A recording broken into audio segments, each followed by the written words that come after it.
Hi, my name's Paul Seedhouse, and I'm going to be talking to you about a project which I did with my colleague Muge Sattar, and that's called Which Features of a Speaker's Talk Do Listeners Notice? And it's about the Rashomon effect, and the picture you can see there is a still from the 1950 Kurosawa film Rashomon.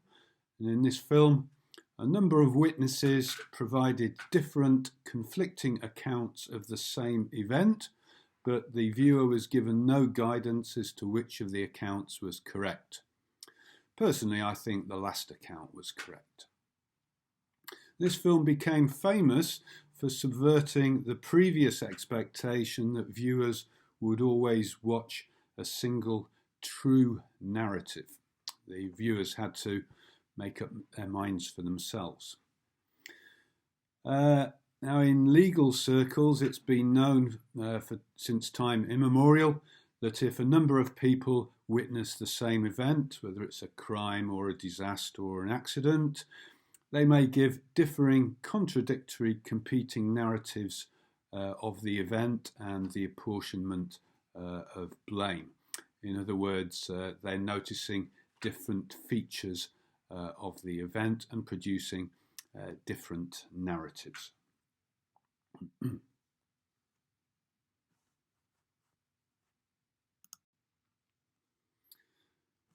So Rashomon then is shorthand for people providing different accounts of the same event. So what's this got to do with language teaching, learning and testing? Well, this problem of intersubjectivity also applies in this area, because the same second language speaking performance may be analysed and evaluated in very different ways by different teachers or testers, and they may be given different feedback, different marks, different evaluations, depending on who's witnessing the performance. And so the question then, as with Rashomon, is which of those teachers or testers is correct.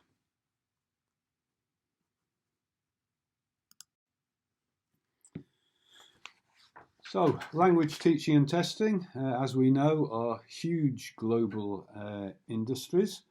And so it would be useful to conceptualize this problem better and to be able to research where, how, and why teachers and orators' perspective on the same language teaching performance diverge, as well as how they might be harmonized to a greater extent. So this is a new area of research. This Rashomon analogy actually goes back a long way in language teaching. Fanslow in 1977 presented an observation scheme in TESOL Quarterly, and he wrote that this was so we can move beyond Rashomon and give similar accounts of the same events. Now, that wasn't successful. There have been a number of observation schemes, and whichever observation schemes have been produced, the problem has been that different people give different ratings. So the Rashomon problem continues. So we need to try and understand why different people notice different features of a speaker's talk and how it can be harmonized to a greater degree. So we can also conceptualize it as inter-rater reliability, which is a serious problem that's been known about for many years.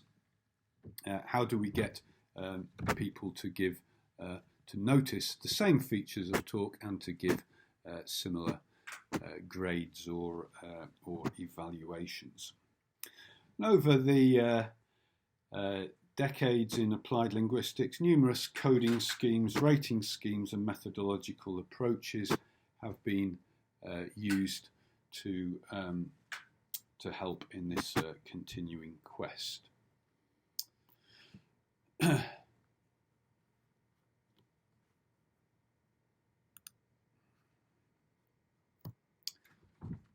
Okay, what's this got to do with conversation analysis and second language classrooms? Well, quite a lot actually.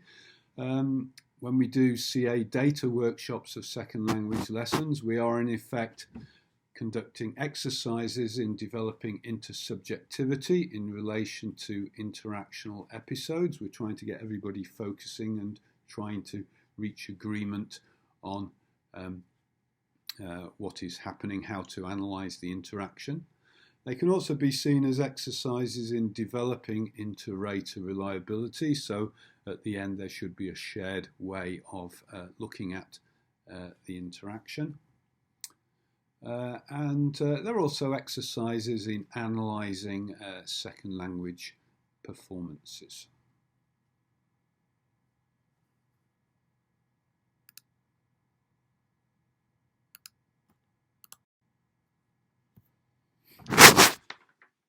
Okay, so what we've been doing in this project then, we're presenting a new technology-assisted research design to tackle the research, the Rashomon problem, and to open up the process of establishing inter-rater reliability to investigation. So basically we're using an app called Video Enhanced Observation, or VIO, which was developed at Newcastle University by two colleagues. And this records which features of a speaker's talk listeners notice at which exact time during a video. And listeners can write notes or analyses and evaluate the talk.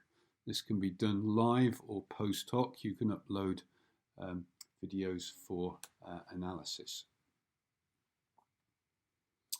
So what we did then was track and record the extent to which different raters notice similar or different features of the same speaker's second language video talk.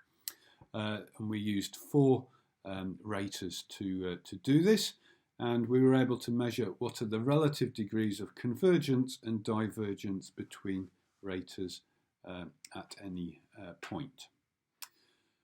So we're going to explain then how this technology can be used to record which features of a second language speaker's talk listeners notice at which exact time during the video. Are they noticing the same thing? Are they noticing different things?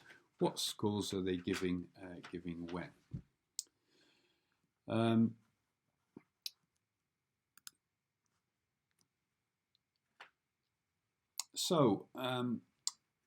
The question then is the overall question: which features of a speaker's talk do listeners notice? That's the Rashomon effect. And so we operationalize this in relation to examiners in the IELTS speaking test. And so the question then became, which features of a candidate's talk do examiners notice, and which grades do they give as a result of their noticing?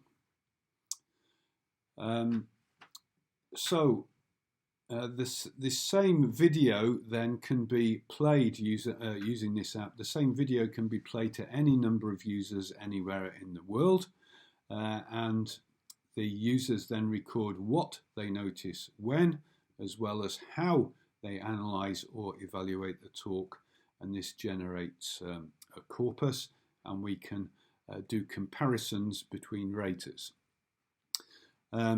So we can depict the degrees of convergence and divergence of the listener's perspective. And this is shown in relation to the IELTS speaking test. Why that one? Well, it's one of the world's 2 largest English speaking tests, taken by over 3 million people a year. So research in this area has important consequences, particularly for teacher training. So we developed a graphical means then of representing what we call noticing trajectories. In other words, when do the examiners converge in what they notice and when do they diverge, and then we can move on to try and understand why examiners notice different things, and we use stimulated recall to find out why exactly they were making different decisions.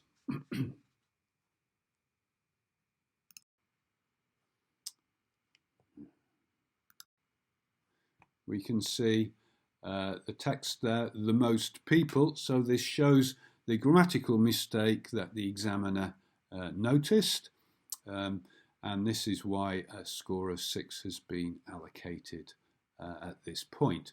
And you can just click on any of the scoring decisions there, it'll take you to those points. Okay.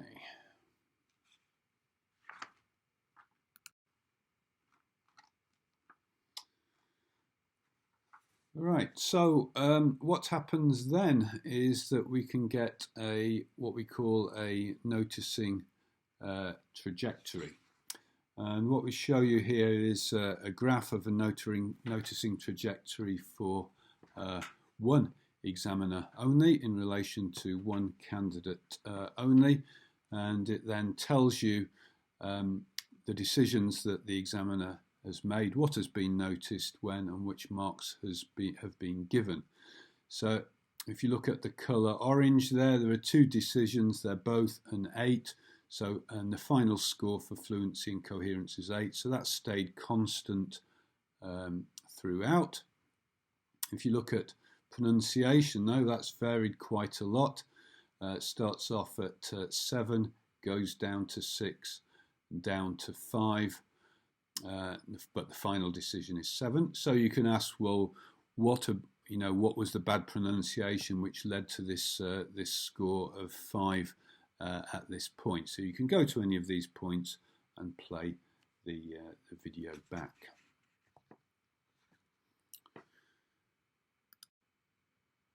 Right, what you can also do then, and this is where it gets really interesting, is compare the noticing trajectories of all of the 4 examiners, and so you can check the places where they all converge, and you can ask, well, why are they all converging at that point?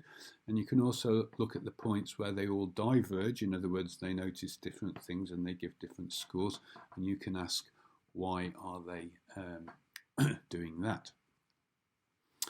Okay, so on this one then we can see you've got different coloured lines for the different examiners there, and we can see it starts off with a few divergences, but there's one point here at which all of the examiners give exactly the same score for the same criterion, so that's interesting. We might ask why that happens. We might look at other areas and ask why that happens. So and we'll go have a look at one of these points of convergence and divergence in just a minute. So then these are what we call static graphs. They don't move. We've also produced interactive graphs which you can access by going to this link.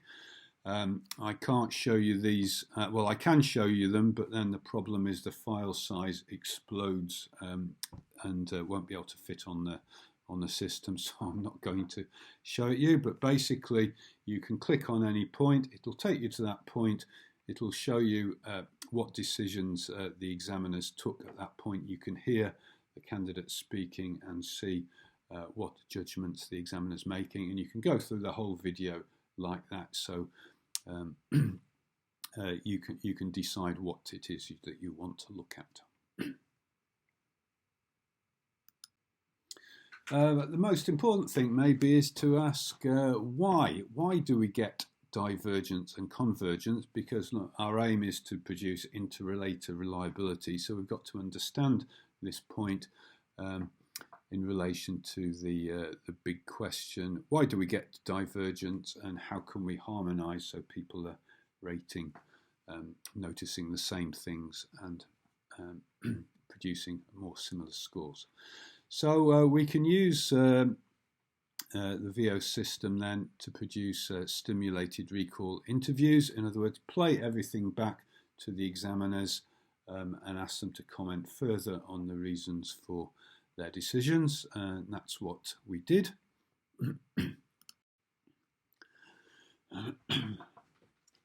So we're going to have a look first of all at examples of convergence, how we can account for convergence using the data. So if you look at the table we've got here, well, it shows that in this case, within a very short, under the timing there, you can see in a very similar point in time, all of the examiners gave a similar score for the same score, not similar. They gave a 7, each of them, at the same time for vocabulary. And the comments were quite similar. In this case, they noticed, 3 of them noticed the same idiom, I'm my own boss, and 2 of them noted a specialist lexical set related to craft hobbies as well.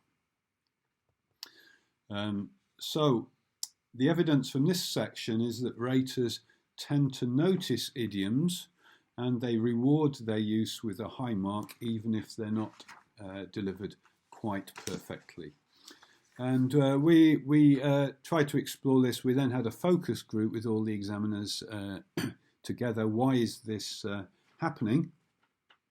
And they said that idioms help examiners to distinguish higher level students from lower level students. As they know, this helps them to pinpoint a higher level student if they're delivering idioms in a more natural manner. Of course, anybody can memorize idioms, but it's fitting it into context easily that is important. One of the raters said that this reflects the examiner's response to the band descriptors, because 7 is the first stage at which idiomatic features tend to be noticed. So that explains then why we get convergence at this point. Now, of course, we may get divergence as well, and it's interesting to examine why that happens. So examiners can make a decision at almost the same time, but they may orient to different features and they may assign different scores in it. And so this is Rashomon happening. People are watching the same thing, but they're noticing different things and giving different scores as a result. And the examiners were able to explain in the focus groups why this happened. Now, it's important to note that in the real IELTS speaking test, you've got an extensive score monitoring regime which runs in the background to deal with divergence in ratings. So what we did in our research was not real practice. It was like a simulation of the IELTS speaking test.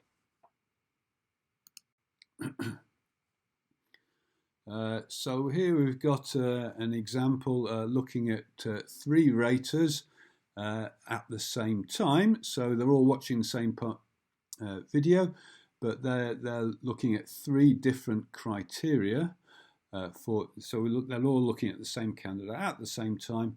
The first one gives grammar 6, the second one gives lexical resource or vocabulary 7, and the third one looks at pronunciation and gives a 5 for that.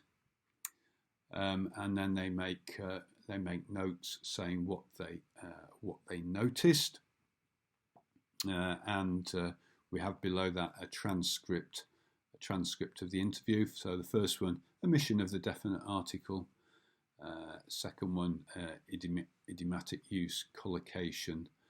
And the third one was, looks like it was a pronunciation error, although the examiner thinks that they misunderstood the pronunciation when they came back to have the stimulated recall interview.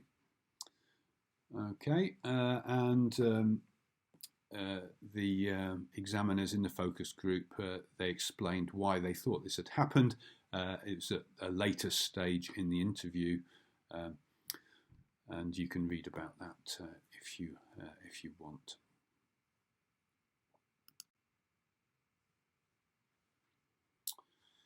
Okay, so in terms then of applications for this research design, we've developed the research design now, and anybody can use it for a variety of areas in applied linguistics, looking at spoken interaction. So we're going to give some examples. So this was an IELTS funded project, and you might be able to see that this is useful for examiner training in IELTS. So in other words, the same speaking test video can be rated and commented on by all raters separately anywhere in the world. They have done this in the past, getting raters to comment on videos, but it involved bringing everybody together to centres, playing them the video, and then they would get the correct score and comments from the lead examiner. This approach, however, means you can do it anywhere remotely using the VO app, and it also means that you get a huge amount of data from the system, as there are many thousands of examiners around the world, and you can see, check whether their views are converging with that of the lead examiner or not. So that's a useful application. Okay, well, coming back to the original Rashomon problem, different people watching the same event and noticing rather different things and having different analyses.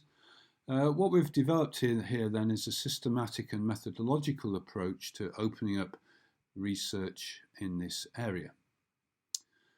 So by mapping the noticing trajectories of large numbers of people in relation to the same video, it gives us a way into conceptualizing and researching how listeners notice which features of a speaker's talk and how they construct descriptions of the process. So what I've just shown you is an example in relation to language assessment, but it could be used in a wide varieties of areas to see how different people react to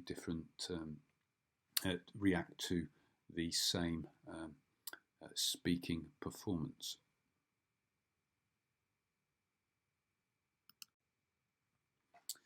And it's particularly helpful in relation to inter-rater reliability, because previously all you could do is report it as a statistic and say whether you thought this was, whether this showed reliability or not. You'd have to do training to ensure that IIR got to an acceptable level. But now it can actually be opened up as a process, and we can try and understand why people's views converge and why they diverge, and it can be investigated as a research area. And this has got implications for moderation and training. If you've ever been in IIR meetings, it's sometimes it ends up as, well, the most experienced person, they're right, and everybody else has to agree with them, or something like that. This enables a way in which you can look at the performance and pick out which are the key features of the performance and how they relate to the assessment system.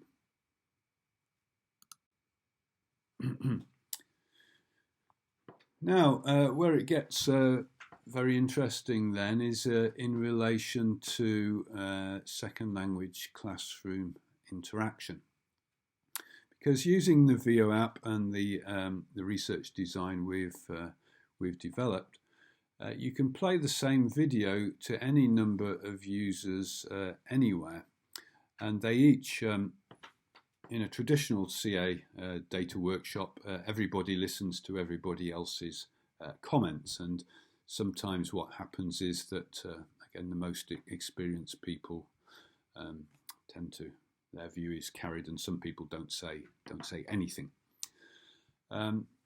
So this means everybody's working independently, and so you could have a massive worldwide online CA data workshop, everybody looking at the same classroom data, and then each person independently records what they notice, when, and how they analyse and evaluate the talk, and there's no interference from anybody else.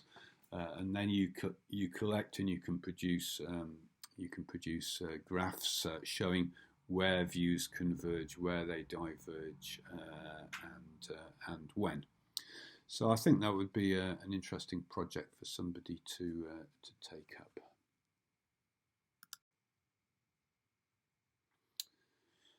Okay, so coming back to the Rashomon effect then. We've provided a research design which enables people to approach this question in general. Which features of a speaker's talk do listeners notice? Why does it sometimes converge? Why does it diverge? We're now able to research this. Another interesting area might be cross-cultural talk. You can take the talk of one particular individual who represents a particular culture or maybe country or language, and play it to people from other cultures, countries or language, and see how different people react, different groups of people react to the same person speaking.